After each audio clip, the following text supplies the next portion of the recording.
Mkhulunyanga angitshele la uMoses the General ukufonele namhlanje ate Mkhulunyanga woza bakuthengele imoto. Hey ndoda abantwana yenzani nakuthi abantu baze bakuthengele iHaval yokwenza 281,000 cash contant.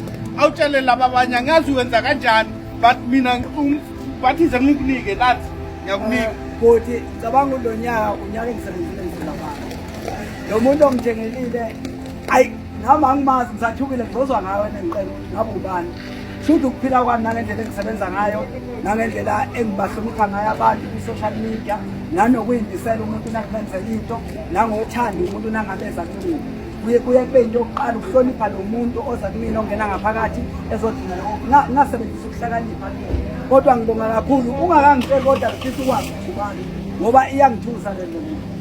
Uthize ngingakutsheli angitsheli umuntu nalapha e-social media ngeke ngize ngiyikhulume ukuthi ubani ungicele ukuthi mina nginikeze uMkhulunyanga nginikeze amafoni number nansi ngiyakunika mfo nanko.